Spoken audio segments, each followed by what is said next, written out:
प्यारे बच्चों, आज की इस वीडियो में हम बात करेंगे प्रथम कोटि की अभिक्रिया के लिए अर्धायु की गणना। इससे जो पिछला वीडियो था उसमें हम प्रथम कोटि की अभिक्रिया के लिए वेग स्थिरांक k है उसकी गणना करना हमने सीखा था। तो वहां से हमारे पास में एक फॉर्मूला आया था k बराबर 2.303 log बेस 10 r0 अपॉन में r, और इसके बटे में क्या था, t था। तो इस फॉर्मूले के द्वारा तुम वेग स्थिरांक k की गणना कर सकते हैं। किसके लिए? प्रथम कोटि की अभिक्रिया के लिए। लेकिन अब हम क्या करना है, प्रथम कोटि की अभिक्रिया के लिए अर्धायु गणना करना है। अर्धायु का मतलब होता है किसी अभिक्रिया में क्रिया कारक है उसकी आधी मात्रा शेष बचे, या वह अभिक्रिया जितने समय में संपन्न होती है उसका आधा समय उसमें लग गया हो, तो वो कहलाती है उस अभिक्रिया की अर्धायु। तो अर्धायु पर जो क्रिया कारक की सांद्रता है वो आधी शेष बचती है। तो k बराबर ये होता है, तो t को हम इधर ले आएंगे तो k बटे में चला जाएगा, तो k तो इसके बटे में आ गया और t इधर आ गया, तो t बराबर आ जाएगा, ये समीकरण ऐसे कैसे आ जाएगी, ये हमारी समीकरण आ गई 1। उसके बाद में अब समीकरण 1 में हम t की जगह पर क्या रख देंगे, t हाफ, तो r के स्थान पर क्या आ जाएगा, r0 अपॉन में 2। देख किस प्रकार से हमको प्रथम कोटि की अभिक्रिया के लिए अर्धायु की गणना करनी है। तो अर्धायु की गणना करने के लिए t की जगह पर हमको क्या रखना पड़ेगा, t हाफ। जैसे हम t की जगह पर t हाफ रखेंगे तो अभिक्रिया उसको संपन्न होने में लगा आधा समय उसकी अर्धायु है।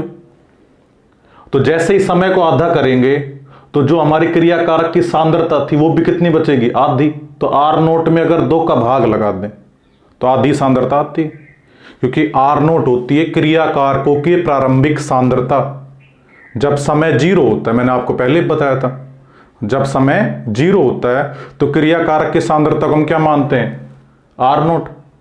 अब इसमें कितने का भाग लगा देंगे, 2 का भाग।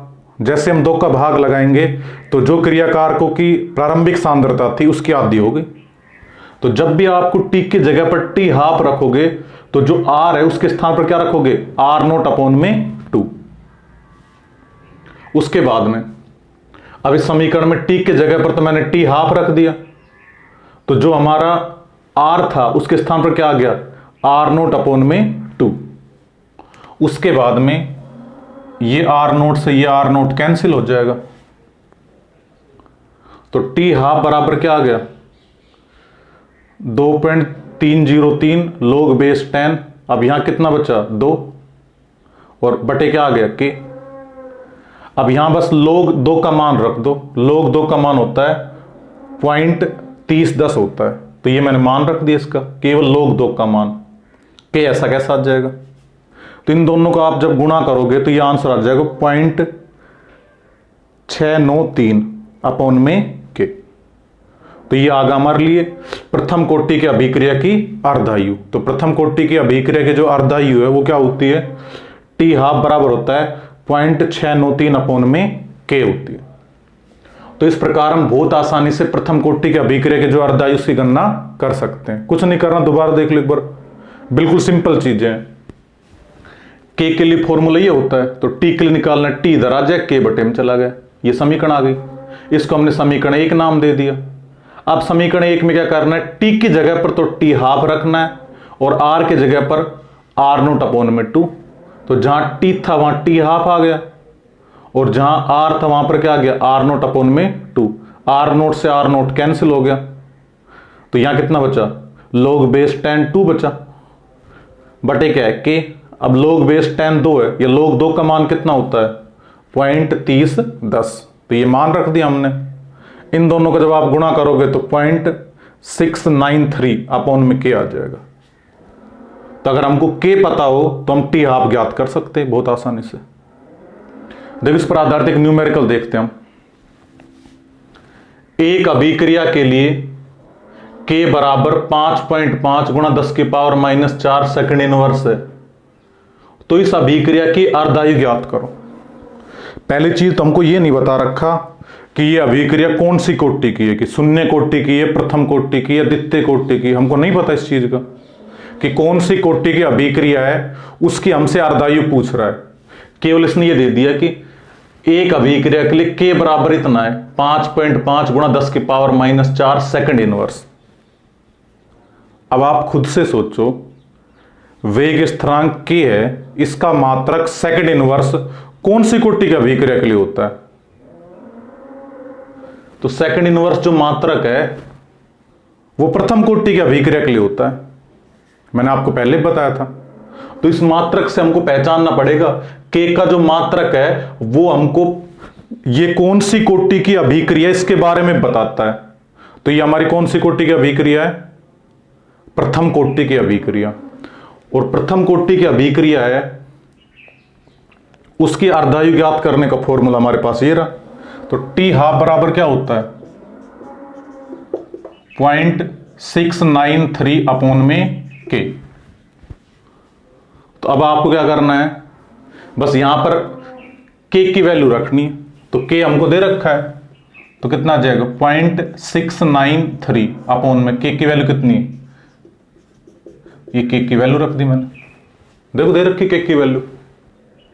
जब k की वैल्यू हम रख देंगे तो हमारा t½ निकल आएगा। तो आप इसको कैलकुलेशन करके देख लेना, इसका आंसर आएगा t½ बराबर 1.26 इंटू 10⁻14 सॉरी 13 आएगा सेकंड। तो इतना आ जाएगा अपना आंसर। तो बहुत आसानी से आप निकाल सकते हैं इसको। बस क्या करना था, केवल k की वैल्यू रखनी थी हमको। तो k हमको दे ही रखा है प्रश्न में 5.5 गुणा 10⁻⁻⁴। बस हो गया क्वेश्चन सोल्व अपना। नेक्स्ट क्वेश्चन देखो, बिल्कुल आसान है। SOCl2 को अपनी प्रारंभिक मात्रा से आधी मात्रा में वियोजित होने में 60 मिनट का समय लगता है। तो इस अभिक्रिया के लिए वेग स्थिरांक k की गणना करो। और यह अभिक्रिया प्रथम कोटि की है। तो देखो हमको क्या कह रहा है, ये लाइन तो वैसे इसने हमको भ्रमित करने के लिए दे रखी है। SOCl2 को अपनी प्रारंभिक मात्रा से आधी मात्रा में वियोजित होने में 60 मिनट का समय लगता है। इसके स्थान पर सीधे दे सकता है एक अभिक्रिया की अर्धायु 60 मिनट है। इतना घुमा फिरा के देने की कोई जरूरत भी नहीं थी, लेकिन उसने दिया है तो हमको करना है। तो यहां सीधे सीधे हमको अर्धायु दे रखी है, प्रारंभिक मात्रा से आधी मात्रा में वियोजित होने में लगा समय अर्धायु ही कहलाता है। तो हमको t½ दे रखा है, कितना 60 मिनट। अच्छा, उसके बाद में तो इस अभिक्रिया के लिए वेग स्थिरांक k की गणना करो। और यह अभिक्रिया प्रथम कोटि की है। तो प्रथम कोटि की जो हमारी अभिक्रिया होती है उसके लिए हमको k निकालना है, अर्धायु हमको दे रखी है। तो देखो यहां से t½ बराबर क्या होता है 0.693 अपॉन में k, ये फॉर्मूला होता है। अब हमसे पूछा क्या गया है k, तो k को इधर ले आएंगे। तो k बराबर क्या आ जाएगा, इस फॉर्मूले तो k इधर आ गया तो t½ बटे में आ जाएगा। तो 0.693 अपॉन में क्या आ गया t½ अब केवल t½ इसकी वैल्यू रखनी है हमको। तो ये कितना है 0.693 अपॉन में, अब t½ की वैल्यू कितनी है 60, तो 60 रख दिया हमने। जब इसकी वैल्यू हम 60 रख देंगे तो हमारा आंसर आ जाएगा 1.9 और 10⁻⁻⁴। और प्रथम कोटि की अभिक्रिया के लिए वेग स्थिरांक k है, इसका मात्रक हमको पता है क्या होता है, सेकंड इनवर्स हो जाएगा मात्रक। तो इस प्रकार से हम बहुत आसानी से इसको कैलकुलेट कर सकते हैं। आप निकाल के देख लेना इसको, बहुत इजी क्वेश्चन है ये। और बहुत बार 1 नंबर का प्रश्न ऐसा पूछा गया हमसे। तो आप एक बार इसका स्क्रीनशॉट ले लो।